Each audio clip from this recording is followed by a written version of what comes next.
ВМРО-ДПМН постави нов услов за продолжување на преговорите за нов закон за јавно обвинителство. Власта експресно одби. Опозицијската партија бара задолжително присуство на државниот обвинител Јовески на средбите на работните групи.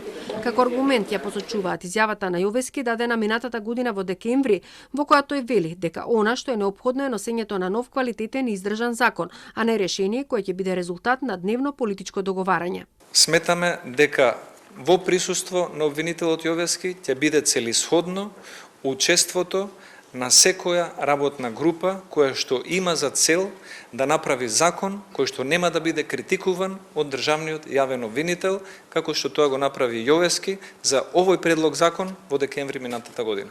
Министерката за правда Рената Тренеска-Дисковска смета дека се работи за несериозно барање, а Јовески ќе биде поканет на јавната расправа за законот кој ќе се одржи наредната недела. Нивното барање го оценувам исклучиво како обид да се одолговлачи процесот со цел тие да не ги истакнат своите забелешки, бидејќи во суштина забелешката им е само една, а тоа е содржана во точката 9 на пресод на Христијан Мицковски, а тоа е прекинување на сите постапки поврзани со незаконското следење на комуникациите.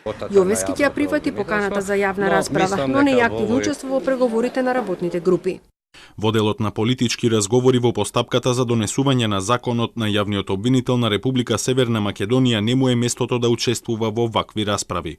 И покрај ставот на ВМРО-ДПМН, власта во наредниот период ќе се обиде да обезбеди 80 пратеници за носење на законот.